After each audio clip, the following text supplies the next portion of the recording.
자, 오늘은 그 FAT 1급 기출 46회 가장 최근에 봤던 기출 문제죠. 이론 문제부터 먼저 풀어드리도록 할게요. 이론 문제 1번 문제 한번 볼까요? 문제 보면서 해야 되겠지. 1번 문제 보시게 되면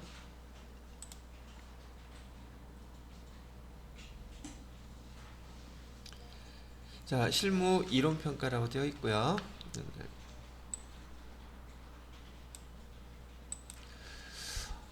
다음은 회계 기초 개념에 대한 대화래요. 여러분들이 회계에 대한 기초 개념에 대한 걸 좀 물어보고 싶다네요. 바르게 설명하고 있는 학생 모두 골라보세요 라고 되어 있네요. 자, 회계는 회계정보 이용자의 합리적인 의사결정에 유용한 정보 제공하는 거 목적이 있다 그랬었죠. 현정이는 제대로 설명 잘했네요. 회계의 내부정보 이용자에는 투자자, 채권자, 여긴 내부가 아니라 외부정보 이용자죠. 재영이는 틀렸네요. 그 다음에 세 번째, 회계에서 기업 경영활동을 기록, 계산하기 위한 장소적 범위를 회계기간이라고 그러네요. 회계단이라고 그러죠. 얘는 장소적 범위는 우리가 처음 우리 회계 원리에서 배웠을 때 얘를 회계 단위라고 배웠어요. 회계 단위는 여기서 얘기하는 장소적 범위를 얘기한다고 얘기해 드렸죠. 이제 틀렸고요. 그 다음에 네 번째 보시게 되면 회계 용어 중에서 전기는 회계 기간에 시작하는 날을 의미하지. 회계 기간 시작하기 전이겠죠. 전기면은 그래서 얘도 틀렸네요. 결국은 답이 누가 되겠습니까? 현종이가 얘기한 것만 맞고 나머지는 다 틀렸다고 볼 수 있겠네요. 1번이 답이 되겠습니다. 자, 그 다음에 2번 문제는요. 다음 중 자본의 설명이래요. 자본에 대한 설명. 주식 발행 초과금은 자본 조정 계정이 아니라 뭐라고 분류한다 그랬었죠? 주식 발행 초과금은 뭐에 들어가요? 자본 잉여금이죠. 자기 주식은 어디에 들어가요? 자본 조정. 그다음에 주식에 배당을 하면 주식 배당을 하게 되면 자본 총계 증가합니까? 감소합니까? 그대로라 그랬어요. 그대로죠. 이익준비금은 이익잉여금으로 분류한다. 맞는 말인가요? 결국 얘가 맞는 답이죠. 그럼 이것도 지금 여러분이 계정만 암기하고 계셨다면 이 문제는 별반 어려운 문제가 아니었던 문제죠. 여러분 또 지금 목소리를 들어보니까 다 기억하고 계세요? 다 까먹었어요. 기억해요? 좋아요. 대답한 사람은 기억하는 거고 대답 안 한 사람은 기억 못하는 거겠죠? 지은씨 기억해요? 어거지로 하는 것 같은 느낌이 좋았어요. 자, 기억들 한다 그러니까 일단 얘는 여기서 넘어가도록 할게요. 자, 세 번째. 다음은 항공의 단기 매매증권 처분과 관련된 문제는 자료입니다. 2021년 8월 11일 날 인식해야 될 단기 매매증권 처분 손익은 얼마입니까? 라고 물어보고 있네요. 자, 일단 얘도 하나씩 제가 분개하면서 보여드린 게 여러분 이해가 좀 더 빠르겠죠? 6월 1일 주식 1000주 주당 500원에 취득했대요. 그러면 얘는 50만원어치 취득한 게 되겠죠? 매입 수수료 만원 포함해서 51만원. 자, 그러면 요거 그대로 우리 회계 취득했을 때 처리 어떻게 하는지 한번 써볼게요. 제가 차변에 해당하는 단기 매매 증권 얘는 시가로 그냥 적어주면 된다 그랬었죠. 1000주 곱하기 500원 그러면은 50만원 이렇게 될 것이고요. 그 다음에 수수료는 취득할 때 반드시 별도로 적어주세요 그랬었죠. 계정은 수수료 비용. 이런 영업과 관련된 판관비라고 그랬어요. 영업 외 비용이라고 그랬어요. 얘는 영업 외 비용이에요. 그래서 얘 만원 이렇게 해주시게 되면 되겠고.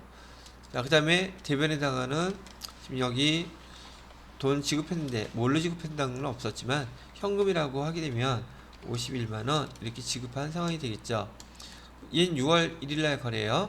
근데 이번에는 여기 우리 문제에서는 8월 11일날 거래 어떻게 됩니까? 이걸 물어봤죠. 1000주 중에서 500주를 주당 지금 얼마에 처분했대요? 600원에 처분했다 그러면 지금 얘는 처분할 때 계산기 몇 개나 나야겠죠? 처분할 때 돈 들어온 거는 처변에 보통 예금에 얼마가 들어왔어야 될까? 수수료는 제가 가능하면 맨 마지막에 하라 그랬었죠. 그래서 수수료를 먼저 계산하지 마시고 500주 곱하기 600원에 처분했다 그러면 30만 원이 이렇게 들어왔었어야 될 것이고요. 단기 매매 증권은 얼마짜리가 나간 거예요?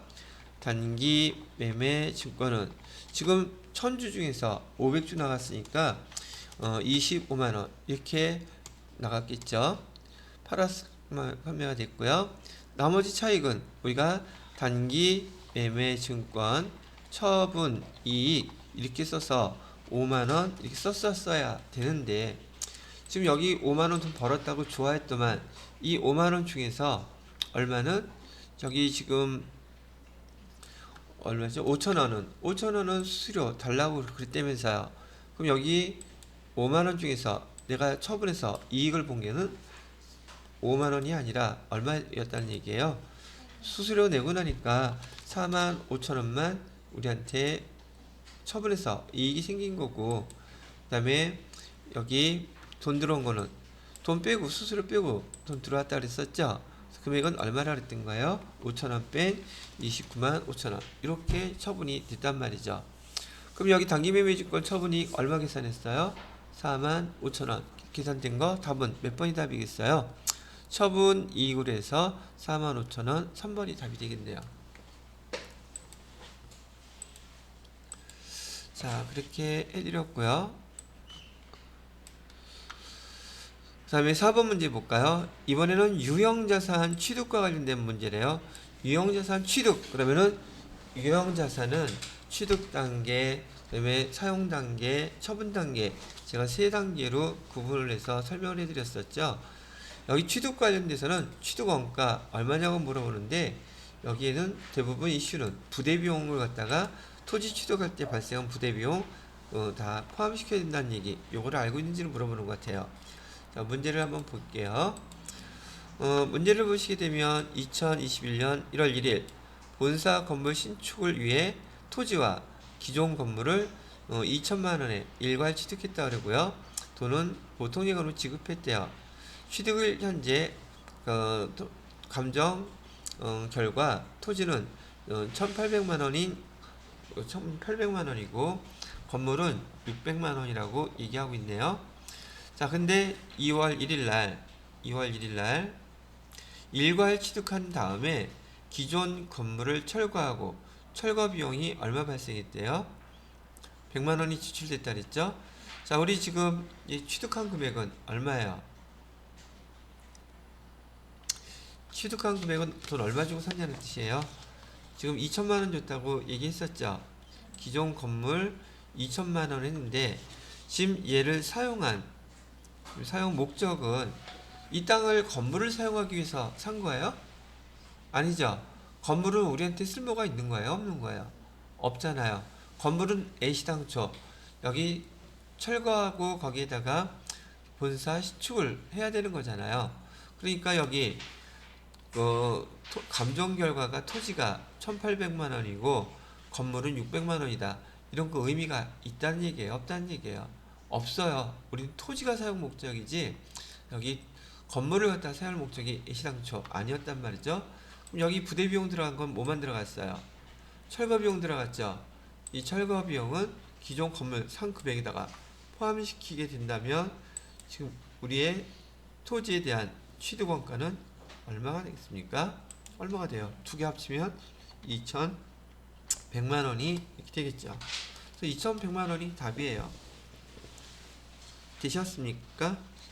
자, 그 다음에 일괄 취득 이거를 가르쳐 줄까 말까?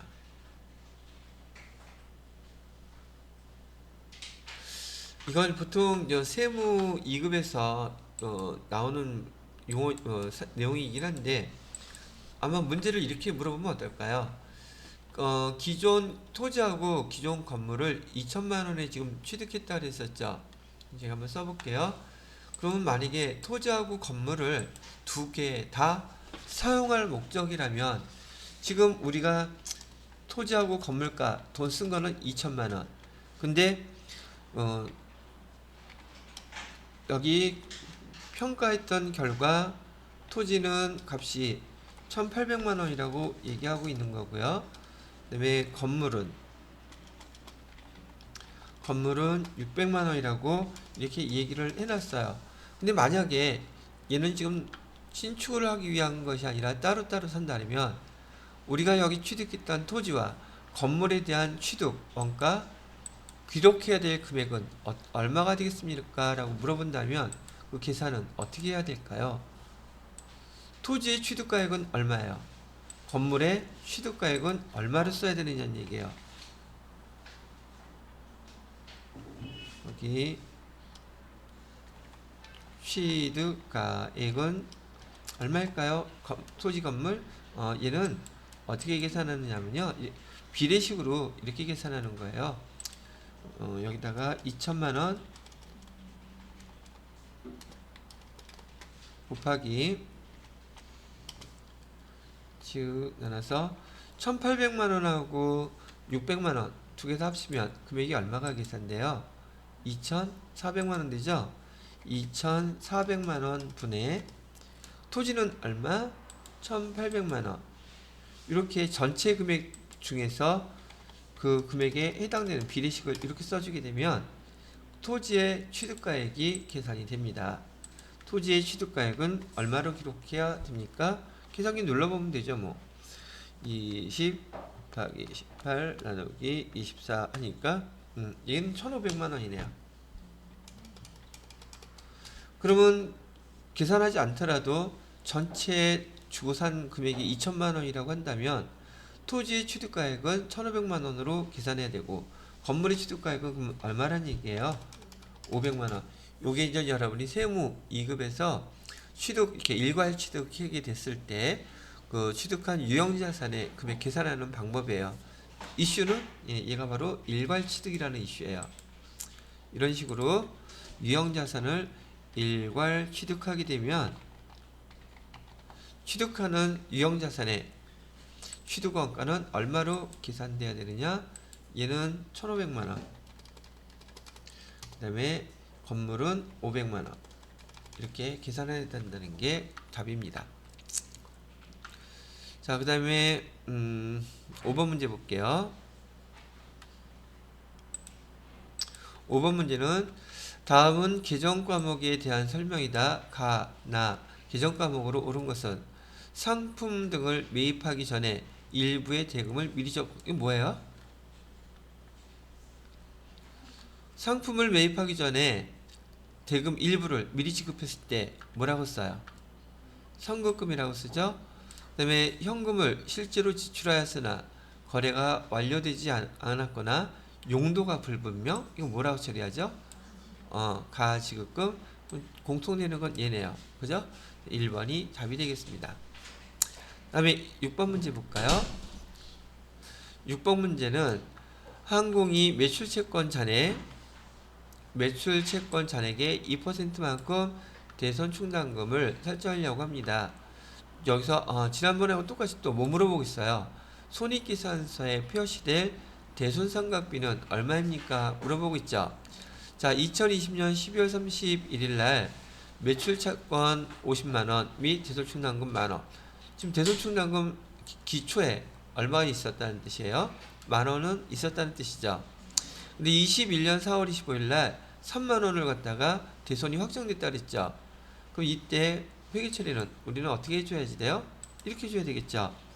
처음에 차변에다가 대손충당금 전년도에서 넘은 거 전기월 된 거죠.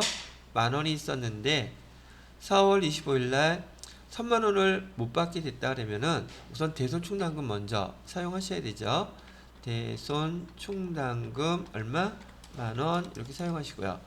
그 다음에 돈 모자르잖아요. 모자르면 뭘로 처리해야지 돼요? 대손 상각비 나머지 2만원 이렇게 처리해 놓고 대변에다가 뭐라고 써야 돼요? 이게 못 받기 때문에 외상물출금 3만원 못 받게 됐다고 이렇게 표시하면 될 거고요. 자, 그 다음에 12월 31일 날, 12월 31일 날 또 결산해야 되죠. 매출채권 잔액에 대해서 2%를 계산하라고 했으니 12월 30일 날 매출채권은 80만 원 있었어요. 여기에 몇 퍼센트를 해야 됩니까? 2% 하게 되면 금액은 얼마가 계산되죠? 16,000원. 자, 그러면 이 16,000원 회계 처리 어떻게 해주셔야 돼요? 차변에 대손 상각비 16,000원 이렇게 해주셔야 되고, 대변에 대손 충당금, 지금 대손 충당금이 남아있는 게 아무것도 없잖아요. 그래서 여기 16,000원 이렇게 처리해 준다는 거 알 거예요. 근데 여기 문제에서 뭐 물어봤어요? 대손 상각비가 얼마냐고 물어봤잖아요. 그럼 2021년 결산할 때 대손 상각비는 여기 4월 25일 날 돈이 모자라서 대손 충당금 부족해서 대손 상각비 처리한 거 2만 원 여기 있고요. 12월 30일 날 또 얼마 처리했어요? 16만 원. 지금 요 두 개 물어본 거죠. 그럼 대손 상각비는 얼마가 되겠습니까? 물어보기면 두 개 합치니까 뭐가 틀린 거야 이거?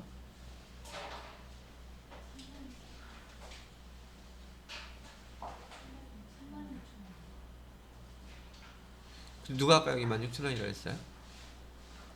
36,000원? 더하기를 지금 할 줄 몰라. 내가 지금 얼마라 그랬어요 근데 아까? 2만원하고 16,000원 합치니까 답은 36,000원 되는 거죠. 제대로 계산해 놓고 답은 엉뚱하게 이상한 숫자이겠네요. 이렇게 하니까 얘가 답이 되겠죠.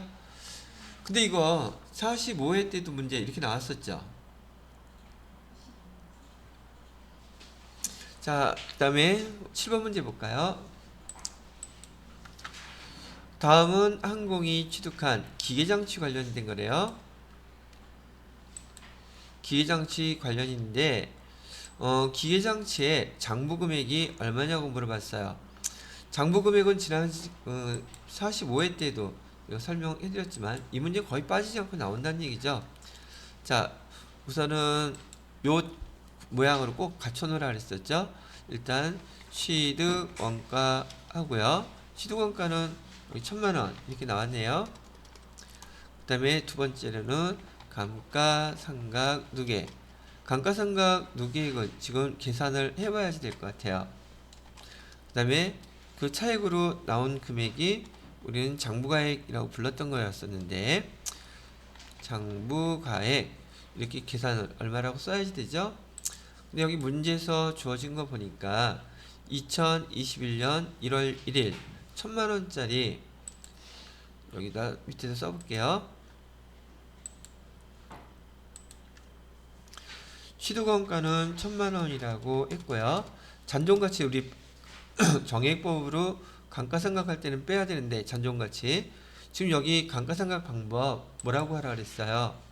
정률법으로 하라 그랬죠. 상각률 몇 퍼센트래요? 잔존가치 이거 쓰면 돼요 안 돼요? 전혀 쓰면 안 되죠. 그죠? 내용연수 여기 지금 상관 있어요 없어요? 얘도 상관없죠. 정률법으로 감가상각할 때는 취득원가 지금 한 번도 상각을 하지 않았기 때문에 곱하기 여기다 정률 40% 해주시면 된다 그랬죠. 그러면 첫 해 감가상각비는 정률법으로 400만원 이렇게 계산되겠죠. 그러면 여기 감가상각액의 첫째 해에 이 400만원이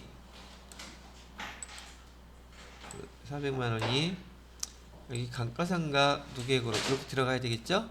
그럼 장부가액은 얼마가 될까요? 1,000만원에서 400만원 뺐으니까 장부가액은 600만원 이렇게 나오겠죠. 물론 얘가 답이고요. 여기서는 근데가 아니라 2020년 2021년이니까 그러면 여기 400만원을 빼면 이 첫 번째 얘가 400만원이었었죠. 착각을 했네. 얘가 2020년 12월 31일 날 400만 원 감가상각했을 것이고, 그럼 2021년도 감가상각 해주셔야 되죠. 그러면 여기 미상각잔액은 얼마가 되겠어요? 두 번째는 나머지 600만 원이 되겠죠. 600만 원 곱하기 똑같이 40% 이렇게 해주게 되면 금액은 4624 240만 원 나오겠죠? 240만 원. 그러면 2020년도 거하고 2021년도 거 이거 두 개 금액을 합친 것이 감가상각 누계액이 되겠죠. 그러면 금액이 640만 원이네요. 자, 그러면 여기 감가상각 누계액은 계산한 대로 640만 원 나올 것이고, 그럼 장부가액은 얼마가 돼요? 360만 원 되겠네요. 그죠? 그래서 360만 원이 장부가액이 되겠습니다. 답은 1번이 답이 되네요. 자, 이렇게 해서 7번 문제 설명해 봐 드렸고요.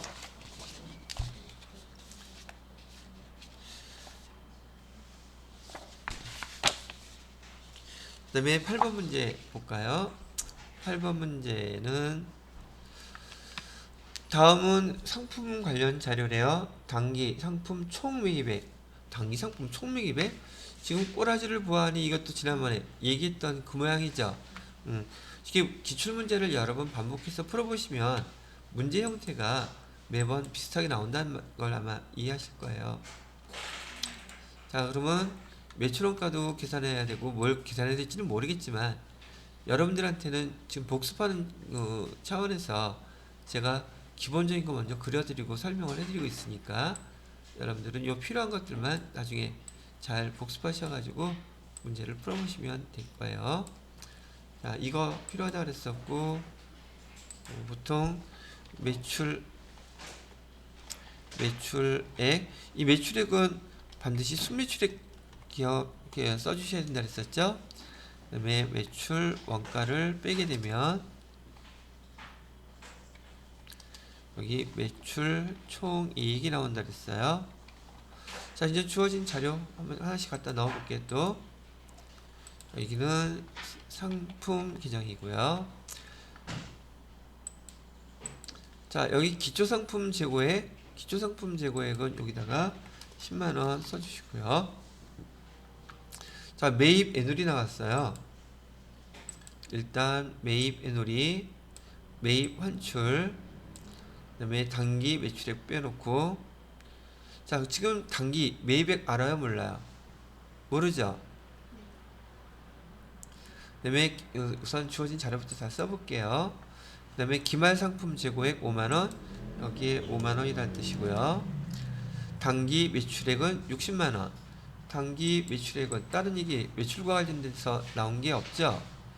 그래서 여기 매출액 자리에다가 60만원 이렇게 됐고요. 자, 매출원가를 빼면 매출 총이익이 20%래요. 20%면 매출액 곱하기 20% 해주면 매출 총이익 금액 계산할 수 있죠. 그죠? 여기 매출 총이익률이라는 것은 여기 매출액 대비해서 매출 총이익이 퍼센테이지로 따지면 20%라는 뜻이잖아요. 그러니까 매출액 60만원에다가 20%를 곱하게 되면 매출 총이익은 12만원이 이렇게 계산이 된다는 뜻이에요. 얘는 어떻게 계산해요? 매출액인 60만원 여기에 곱하기 20% 이렇게 해주게 되면은 매출 총이익이 계산돼요. 왜? 매출 총이익률이 여기서 20%라고 이렇게 가르쳐 줬기 때문에 매출 총이익률 20%의 의미는 바로 요거예요. 이렇게 계산을 하는 거. 그러면 매출액에서 매출원가 빼면 12만원이 나온다? 그럼 매출원가는 얼마였겠어요? 매출원가는 48만원이었겠죠? 여기에 48만원 이렇게 계산이 되는데, 그러면 우리가 계산한 이 매출원가는 또 어디로 사용이 됩니까? 물 어디 사용돼요? 여기 매출원가 요 자리 들어가겠죠? 요 매출원가에 48만원 이렇게 들어간다는 얘기고요. 자, 마지막 단계. 단기 지금 여기 매입액 금액을 계산해야 되는데 두 개 합친 53만원 쓰면 43만원 나오죠. 그죠? 자, 그 금액이 여기다 써야 되겠네. 총 매입액에서 근데 이 총 매입액은 지금 알 수가 없어요. 얘를 질문한 건데 여기서 뭐를 빼줘야 된다 그랬어요. 매입 애누리 빼줘야 되죠. 그 다음에 매입 환출도 빼줘야 되죠. 매입 환출은 얼마라 그랬어요? 2만원. 그 다음에 매입 애누리는요 여기 만원. 이렇게 계산된 금액이 지금 뭐라고 부르냐고 하냐면 단기 순 매입액 이렇게 부르기로 했잖아요. 근데 이 단기 순 매입액은 요거 계산해 보니까 지금 여기 얼마로 계산됐어요? 아까 53만원에서 10만원 빼니까 여기 지금 금액은 43만원 이렇게 계산된 거죠. 그죠? 이 말뜻 43만원의 의미가 뭔지를 알고 있습니까? 물어보는 거예요. 얘는 여기 매출액, 순매출액인 것처럼 얘도 여기 단기 순매입액을 뜻한다고 했었죠. 제가 여기 단기 순매입액 써줘야 된다고 얘기해드렸던 거 기억나세요? 그래서 여기 43만원이란 뜻이에요. 그러면 어떤 금액에서 3만원을 빼니까 43만원이 나왔겠습니까? 지금 이렇게 물어본 거죠. 그러면 총 매입액은 얼마였겠어요? 46만원이었겠죠. 그죠? 자, 저는 여러분들한테 요 내용들을 갖다가 하나하나 지금 다 이렇게 왔다 갔다 하는 내용들을 설명해 드렸지만 기본적으로 여기서 물어보는 형태는 이거에 대한 내용을 정확히 알고 있느냐를 물어본 문제란 말이죠. 자, 여기 상품 계정에서의 단기 매입은 바로 단기 순 매입액을 계산해서 이 자리에다가 써주셔야 한다는 얘기고, 단기 순 매입액을 계산할 때에는 총 매입액에서 매입 환출, 매입 애누리, 매입 할인 있다면 그 금액을 빼주고 계산된 금액이 단기 순 매입액이라고 한다는 얘기예요. 그래서 여기 해당되는 답은 여기 46만원이 답이 되겠네요.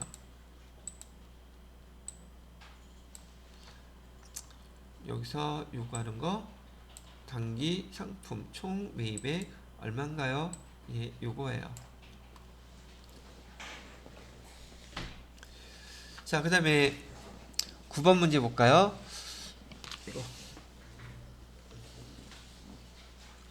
9번 문제를 보시게 되면 항공의 결산 정리상 반영 전, 이것도 문제 똑같은 형태로 나왔네요. 지난 시간하고 결산 정리 반영하기 전에 당기 순이익이 20만원이었을 때요. 그 다음에 아래 결산 정리상을 반영하면 당기 순이익 얼마를 바뀌어요? 라고 물어봤죠. 자, 그러면 12월이래네. 2021년 4월 1일 사무실 일부 임대하고 임대했대요. 그 임대료가 발생하겠죠. 1년분 임대료가 8만원이었대요. 수령한 후 부채로 처리했답니다. 그럼 수령했을 때 어떻게 분기를 해야 되겠습니까? 여기 날짜는 2021년 4월 1일 이렇게 해놓고요. 차변에다가는 지금 임대료를 갖다가 그 돈을 지금 먼저 돈을 받은 거죠. 수령했다 그랬으니까 받은 거잖아요. 뭘로 받았겠어요? 아무것도 얘기가 안 나와서 모르겠어요? 현금 아니면 보통 예금이나 뭔가를 받았겠죠. 그죠? 현금으로 받았다고 이건 가정을 하는 거예요. 뭔지는 모르겠지만 수령했다고 했으니까. 그래서 현금이라고 가정을 했을 때 8만원 이렇게 처리를 해놨고요. 대변에다가는 부채로 처리했다면서요. 임대료 아직 기간 지나지도 않고 오늘 4월 이 당시에 4월 1일이었었는데 지금 1년치를 갖다가 현금으로 이렇게 받았다고 치면 처음 받았을 때 부채 계정 뭐를 사용해서 기록하라는 뜻이에요? 선수금 규정 쓰란 얘기죠. 근데 얘는 지금 선수금 또는 선수 수익 될 텐데 여기 부채로 선수금으로 이렇게 처리해놨다고 가정을 하자고요. 그러면 선수금은 얼마가 되겠습니까? 보통 이거 결산에 관련된 문제이기 때문에 선수금 써도 답은 틀렸다고 할 수는 없어요. 선수금, 선수 수익이라고. 왜냐면 이 계정이 임대료 계정은 수익 계정이잖아요. 그래서 여기 8만원 이렇게 기록했다는 뜻이에요. 근데 12월 30일이 됐을 때 차변에 지금 8만원을 나누기 12 해보세요. 한 달이 얼마 꼴이에요? 한 달이 보통 나누기 4라는 게 빠르겠다. 뭐 소수점으로 나오네. 8만원을 갖다가 나누기 분기별로 해서 분기별로 4로 나눠보세요. 그러면 3개월마다 2만원 꼴이죠. 근데 여기 몇 개월 지나갔어요? 3개월마다 9개월 지나갔죠? 그러면 올해 임대료는 얼마가 되겠습니까? 6만원 되겠죠? 그죠? 그래서 여기다가 선수 수익이라고 하는 부채로 계정을 처리해놨던 거를 지금 좀 더 이상 부채가 아니죠? 왜? 기간이 몇 개월 지나갔으니까 9개월 지나갔잖아요. 그러면 내가 또 돈 갚을 일 없죠?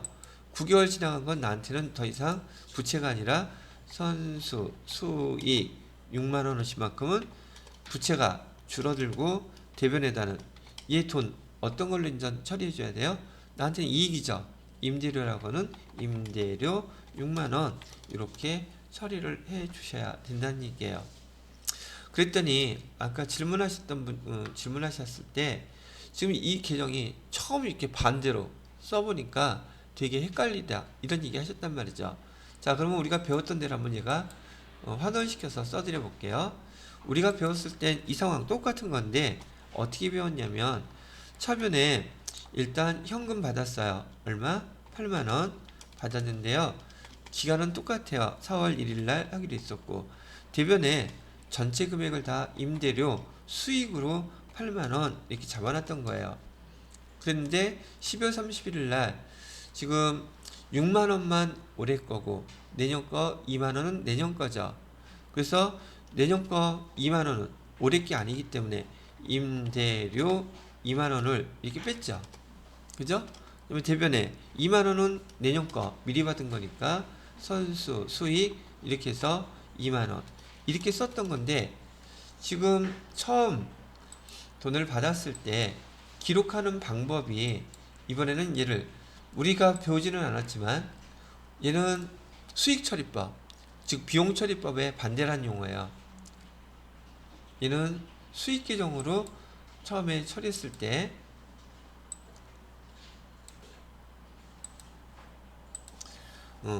수익 계정으로 처리했을 때 우리가 이런 걸 배우는 거고 이번 문제에서는 얘를 갖다가 수익이 아니라 뭘로 처리했대요? 처음 받았을 때 부채로 이렇게 처리했대잖아요.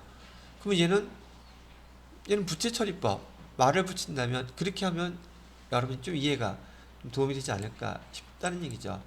이 수익 처리법은 우리가 비용 처리법 배웠잖아요. 비용 처리법에 반대되는 개념이라고 보시면 되겠고요.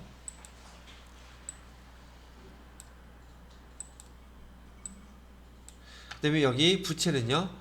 부채는 자산처리법에 반대되는 용어라고 보시면 돼요. 자산처리법 우리는 비용처리법도 배웠고 자산처리법도 배웠는데 얘는 임대료와 관련돼서 처음에 기록할 때 부채로 기록했다는 뜻은 바로 대변에다가 순수익으로 다 처리해 놓고 얘는 부채 계정인데 6개월 지났으면 지나간 만큼은 더 이상 부채가 아닌 게 된다는 뜻이죠. 부채 빼주고 여기 임대료 처리를 해줬다는 얘기입니다. 이해되셨나요? 자, 이렇게 정리를 해보시면 되겠고요. 그 다음에 10번 문제를 보도록 할까요? 답은 여기 얼마가 답이에요? 당기순이익이 어떻게 되겠습니까? 라고 물어봤으니까 지금 여기 이 계정을 갖다가 12월 30일 날 이 분기를 하게 되면 수익 계정이 6만원이 증가하겠죠. 그죠? 그래서 20만원의 수익 계정 여기 임대료 규정이 이렇게 들어가게 될 테니까 얘를 더해주게 되면 답은 26만 원이 답이 되겠네요. 밑에 거 보험료도 있어요. 하나만 하자고. 하나는 자기네들이 하라 해야지. 그걸 나같이 모르는 사람한테 하라 그러면 내가 할 수 있겠습니까? 자, 요거만 계산했을 때는 지금 단기 순이익이 26만 원이었죠. 26만 원인 상태에서 여기 두 번째 거 보험료 보니까 2021년 9월 1일 사무실 화재보험료 3만 원을 지출하고 비용 처리했대요. 얘는 비용 처리법이죠. 자, 그러면 9월 1일 날 회계 처리가 어떻게 됐었을까? 얘는 차변에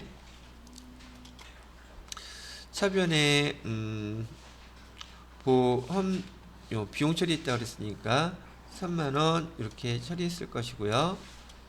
대변에다가는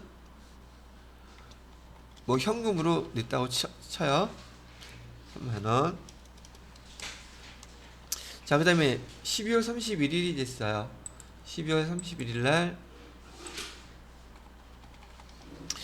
자, 그러면 올해 그 보험료는 3만 원을 또 얼마로 나눠봐야지 돼요? 거의 어려웠어, 계산.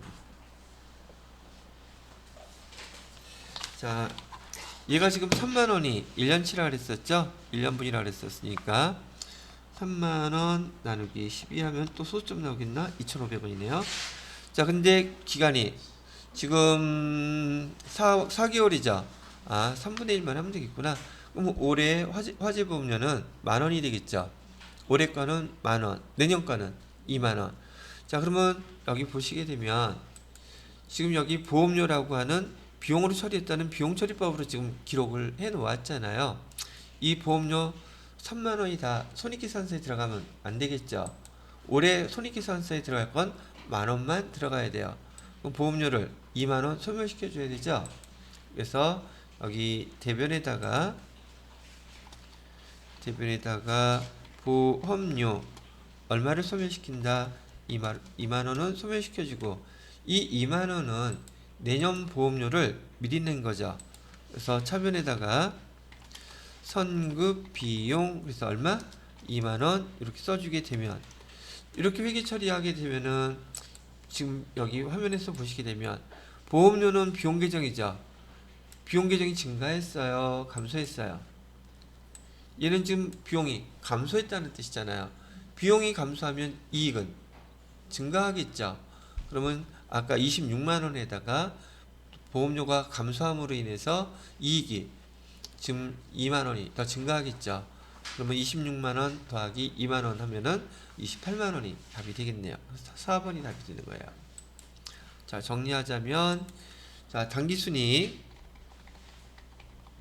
당기순이익이 원래 결산 수정 반영하기 전에 20만 원이었어요. 근데 여기 지금 대변에 임대료 처리를 해서 임대료 올해 거 얼마?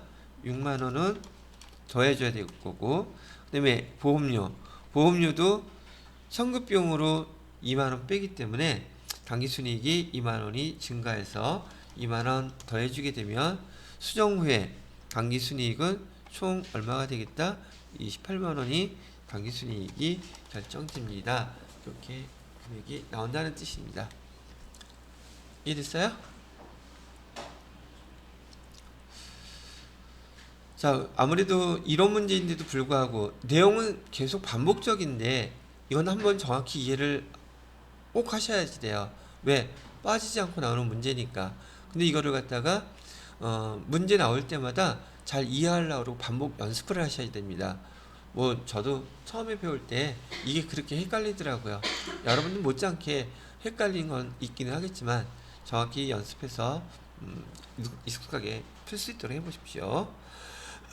자, 그 다음에 10번 문제. 다음 계정 과목 중에서 영업 손익에 영향을 주지 않는 거 찾는데요. 그럼 영업 손익이 뭔지 알아야 될 거 아니에요. 영업 손익이 뭐예요? 그럼 또 우리 배웠던 거 뭐 해야 돼요? 이거 해야지 돼요. 우선 매출액에서 매출 원가를 빼면 이거 모르면 이거 계산 못하죠. 매출 총 이익 나오고 여기서 판관비 빼주면 저는 영업 이익이라고 그랬지만 정확히는 영업 손익이죠. 지금 얘를 물어본 거예요. 얘 영향이 되는 거 안 되는 거. 그래서 영업과 관련은 영업의 수익은 더해줘야 되고, 그다음에 영업의 비용은 빼주게 되면 법인세, 차감전, 손익이 나오겠죠? 자, 여기서 지금 영업손익에 영향을 주지 않는 것이라고 그랬다면 영업과 관련이 없는 수익이나 비용을 찾아보세요 라는 문제가 되겠죠. 영업손익 말뜻은 이거예요. 여기에 영향을 주지 않는 거. 자, 그런데 지금 여기 매출액은 이 매출액이 어디 들어가요? 금액이 증가하거나 감소하게 되면 당연히 영업손익에 영향이 생기겠죠. 그 다음에 감가상각비는 어디에 들어간다 그랬어요 제가? 감가상각비, 대손상각비 다 판관비라고 그랬었죠. 그거 그냥 기억하셔야 된다 그랬어요. 시험 문제 이렇게 나오기 때문에. 판관비에 들어가면 영업순이익에 영향이 생겨요? 안 생겨요? 당연히 생기죠. 또 모두 대손, 상각비도 판관비예요. 상각비도 얘도 마찬가지로 판관비에 들어가면 영업순이익에 변화가 생기고요. 자, 접대비는 뭐예요? 그쵸? 접대비도 판관비예요. 그럼 얘도 여기에 들어갈 것이니 당연히 영업손익에 영향이 생기겠죠. 자, 그런데 요 이자 비용은 어디 들어가요? 영업과 관련 있다 없다? 없죠? 얘는 왜? 여기 들어가잖아요. 그러니까 얘가 어디에 들어가느냐에 따라서 손익 구분을 여러분이 구분할 수 있다고 하면은 이렇게 구분하셔서 답을 맞추시면 되는 거예요. 물론 벌써 우리 여러 번 연습해서 여기 손익 계정은 여러분이 다 구분하실 수 있을 것이라 생각이 든다는 얘기죠. 되셨나요? 자, 여기까지 첫 번째 시간 재무회계 10문제는 다 풀어드렸어요. 잠깐 쉬었다가 부가가치세 5문제 이론으로 마무리를 짓고요. 그 다음에 실무 풀어드리도록 하겠습니다. 자, 10분 동안 쉬세요. 자, 보시게 되면 11번 문제 볼게요. 11번 문제에서 지금 여기 과세 거래에 해당되는 게 뭡니까? 라고 물어봤는데 이 문제를 갖다가 우선 알기 위해서는 기본적으로 부가가치세가 과세되는 거 세 가지가 제가 있다 그랬었어요. 부가가치세 과세되는 것은 첫 번째로는 재화의 공급이라 그랬었죠. 두 번째는 뭐라 그랬어요? 얘는 용역의 공급일 때. 세 번째로는요, 재화의 수입일 때. 이때 부가가치세가 부과됩니다. 이렇게 얘기했었죠. 이게 바로 과세 대상 거래라고 얘기하는 거 세 가지예요. 자, 근데 여기서 첫 번째 거에 해당되는 근로의 제공. 여러분이 월급 받을 때 부가가치세 같은 거 들어본 적 있어요? 없어요? 근로의 제공은 엄밀히 따지면 부가세법에서 구분하는 용역의 공급에 해당되는데, 얘가 지금 계약관계에 의해서 근로를 제공하는 것은 용역의 공급으로 보지 않는다고 되어 있단 말이죠. 그래서 과세 대상 거래에 해당되지 않는 것이고요. 그 다음에 2번에 보시게 되면 재화의 수입이라고 되어 있어요. 그럼 제가 여기 써드렸던 재화의 수입, 예, 맞죠? 그래서 답은 2번이 되겠고요. 3번 금전의 대여는 과세 대상 거래가 아니라 그러는데, 제가 지난번에 면세에 해당되는 것 중에서 지금 부가세 뭐라 그랬었죠? 부가세 뭐라 그랬었지? 부가세 원천이라 그랬었나? 아니지, 부가세 용어 생각이 갑자기 안 나네. 구성 부가세 구성 요소라고 해가지고 부가가치세의 가장 기본이 되는 토지, 토지는 지금 대표적인 면세 품목이라 그랬잖아요. 즉 과세 대상 거래 아닙니다. 이거 설명하는 거였었고요. 두 번째로는 금융이라고 제가 써드렸었죠. 어저께도 금융에 해당되는 거, 즉 은행이라든지 증권, 그다음에 보험 이런 데와 관련돼서 거래되는 것들은 부가가치세가 다 없다고 면세입니다. 얘기 했었잖아요. 그래서 금전, 현금 금전 거래할 때도 부가가치세가 없어요. 그래서 과세 대상이 아니란 뜻이에요. 얘도 부가가치세 과세 대상 아닌 것이 되겠고요. 그다음에 용역의 자가 공급, 용역의 자가 공급은 지금 내가 용역 내 스스로의 용역을 갖다가 회사에다가 내 근무원에다가 공급하는 거 무상으로 한다 할지라도 이는 과세 대상이 아니라는 거예요. 용역에서 과세 대상인 거래는 용역 공급 중에서 과세 대상, 즉 용역의 간주 공급,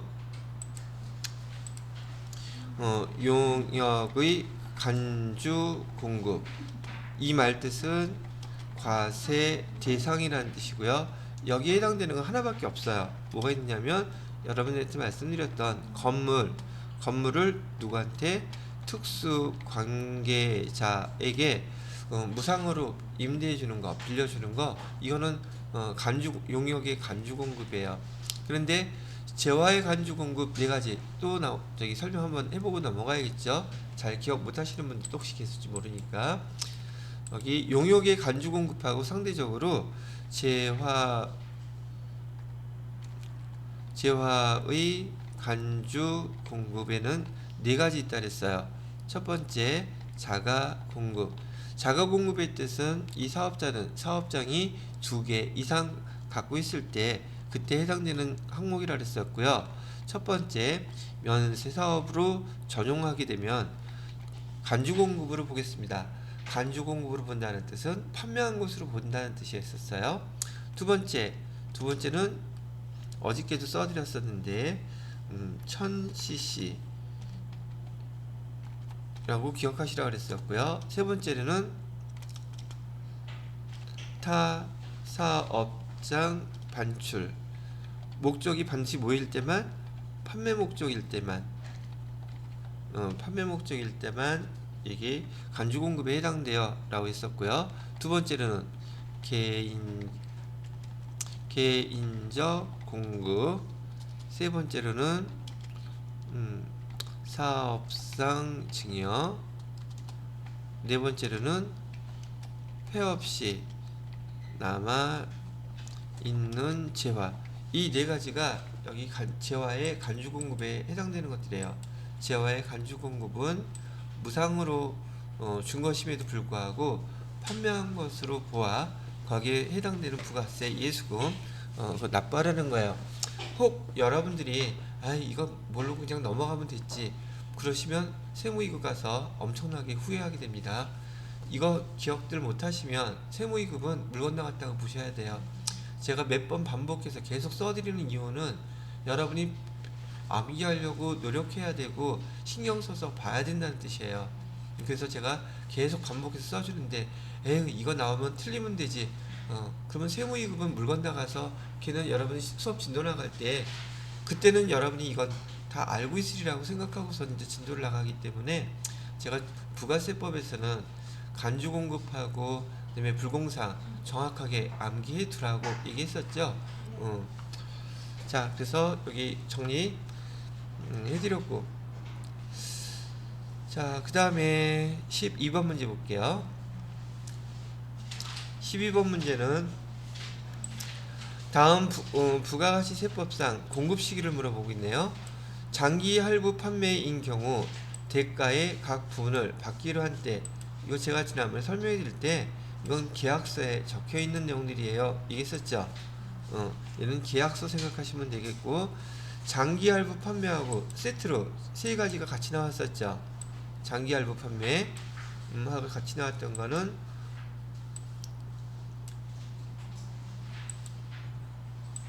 첫 번째 하나는 완성도 기준 지급 조건부 이런 게 있었고, 그다음에 중간 기준 중간 지급 조건부 이런 식으로 해서 완성도 기준, 그 다음에 중간 지급 조건 세 가지가 공급 시기는 대가의 각 부분을 받기로 한 때 이때 공급 시기로 봅니다 라고 얘기했었고요. 그 다음에 두 번째, 그래서 이는 정확히 맞는 말이네요. 그래서 1번은 맞는 거고요. 2번, 사업상 증여한 경우에는 재화를 증여하는 때, 재화를 넘겨줄 때, 인도하는, 여기서 증여라는 뜻은 인도의 뜻이에요. 건네줄 때, 예, 그때 공급 시기로 본다는 얘기고요. 그 다음에 세 번째로는 폐업 시 잔존재화의 경우는 폐업이라는 말이 들어가면 폐업 후 재화가 사용된다 할지라도 얘는 무조건 폐업을 하는 날짜가 바로 공급 시기예요 얘기했었어요. 얘는 폐업일이 기준입니다. 폐업일. 3번이 답이 되겠고요.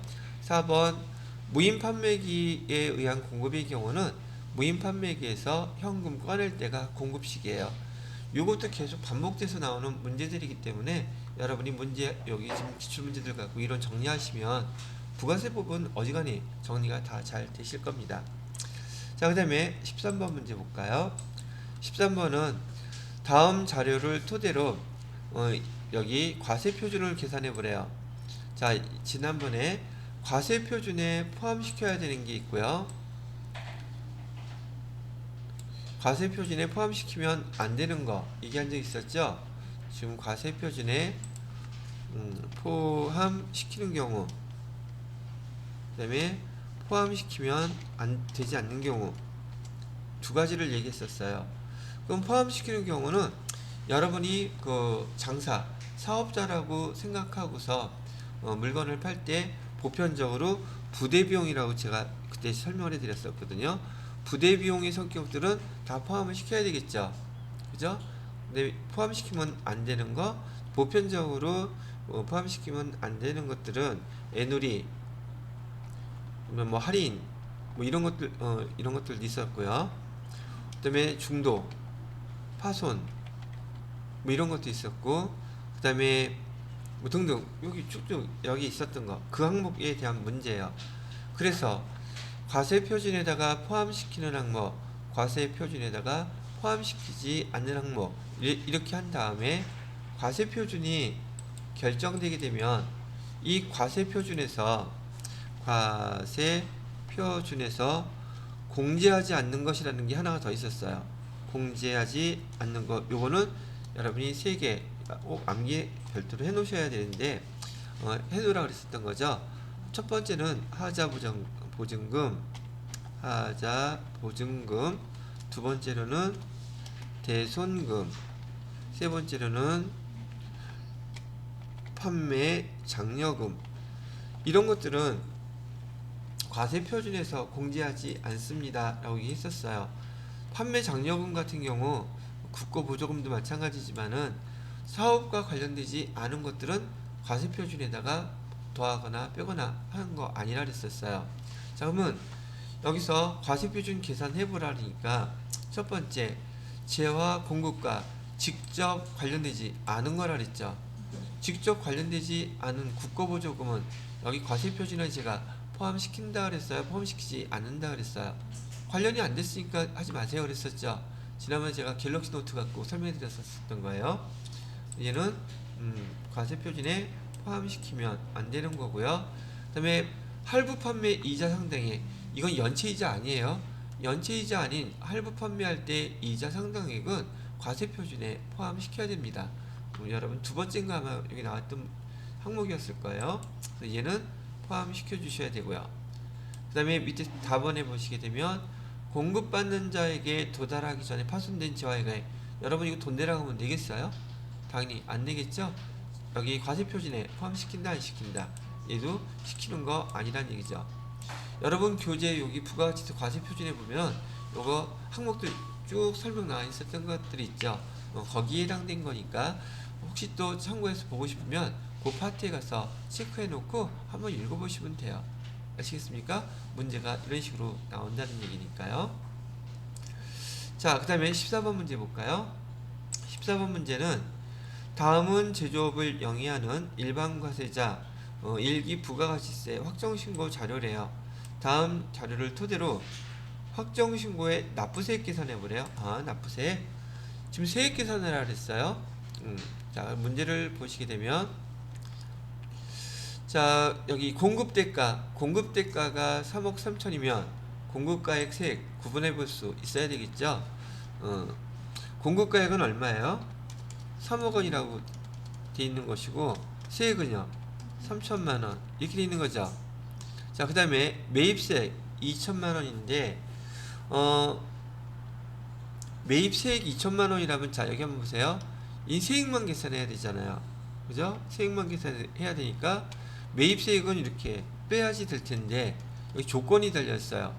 사업과 직접 관련이 없는 지출에 대한 매입세액 500만 원과 그 다음에 여기도 매입세액이라고 그랬어요. 접대비 지출 관련된 매입세액 100만 원 포함되어 있다 그랬죠. 그럼 여기 매입세액에 얼마가 지금 이 두 개가 포함되어 있다는 뜻이에요. 두 개 합치니까 600만 원이죠. 그죠? 자, 근데 지금 이 매입세액 안에 사업과 직접 관련이 없는 건, 여러분이 여기서 뭘 물어보는 거예요? 이거 불공사항 물어보는 거잖아요.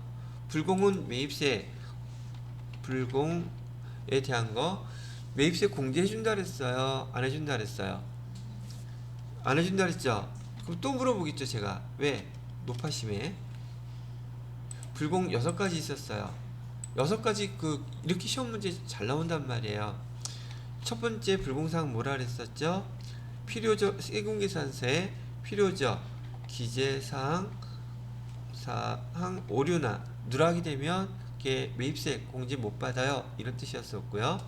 두 번째는 뭐 있었어요? 사업 무관. 지금 여기서 사업과 직접 관련이 없는 매출, 이게 바로 사업 무관이잖아요. 그럼 매입세 공제 받을 수 있다는 뜻, 없다는 뜻? 없죠. 그 다음에 또 뭐도 있었어? 세 번째로는 제가 1000cc라고 약칭해서 썼던 항목이죠. 네 번째는요, 접대비 관련해서 세금계산서 매입세액이 발생하면 공제해준다 안한다. 여기 접대비 관련 지출에 이거잖아요. 그죠? 그럼 여기서 문제에서 해당되는 건 지금 2번하고 4번에 해당되는 걸 문제에다가 끼워놨단 말이에요. 그죠? 그럼 매입세 공제받을 수 있는 건 요 두 가지 빼면, 600만원 빼면 여기는 1400만원이 되겠죠. 여기 매입세까지 포함한 게 지금 2000만원이라면서요. 매입세 여기, 그죠? 2000만원에서 얼마는 빼주셔야지 돼요? 600만원은 빼줘야겠죠. 그러면 600만원을 빼주게 되면 2000만원을 우리가 매입세 공제받을 수 있는 게 아니라 2000만원이 아니라 1400만원만 공제받을 수 있겠죠. 이렇게. 그럼 3000만원에서 1400만원 빼면 부가가치세 납부할 세액은 얼마가 되겠습니까? 1600만원 되겠네요. 자, 그 다음에 여기 6가지니까 마저 써드려야겠죠. 다섯 번째는 면세 사업 관련해서, 여섯 번째는 토지 관련해서. 자, 다음번에 이제 나오면은 말로만 하고 이렇게 적어드리는 거는 더 이상 안 할 거예요. 자, 됐고요. 그래서 답은 1600만원, 2번이 답이 되겠네요. 14번에.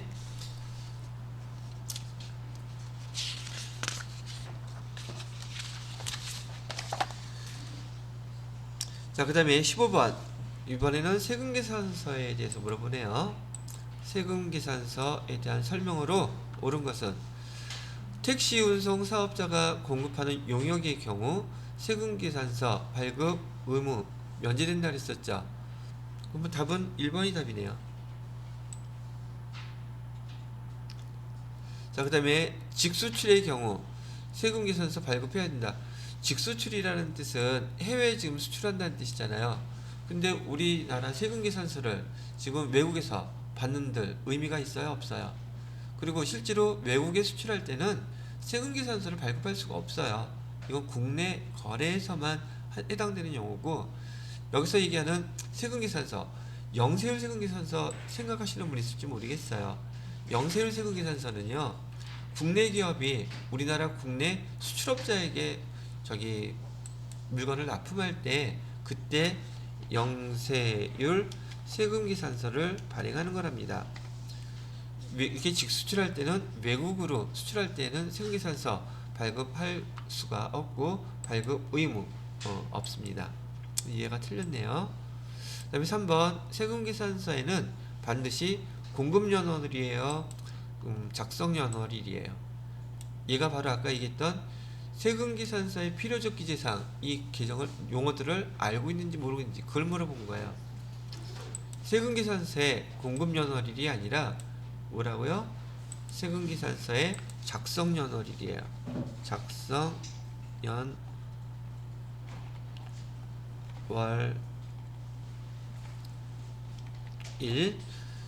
자, 그 다음에 4번 주로 소비자 대상 업종에 영위하는 습자가 세금계산서 발급해요. 여러분들 거래하실 때 세금계산서 발급받습니까? 아니죠? 그래서 세금계산서는 사업자들 주로 상대할 때 발급하는 증빙서류예요. 사업자들끼리. 개인은 세금계산서 거의 발급받을 필요가 없다는 말이죠. 소비자 대상 업종이 아니라 사업자를 대상으로 하는 그 사업자들끼리 거래해서 주로 세금계산서를 발급한답니다. 자, 이렇게 해서 지난 그 회차 45회하고 지금 46회, 이거 지난 회차에 나왔던 문제죠. 그 문제에 대해서 이론 문제 한번 15번까지 풀어봤습니다. 자, 여기까지 하고 마무리하겠습니다. 자, 다음에는 우리 실무 문제 한번 풀어볼게요.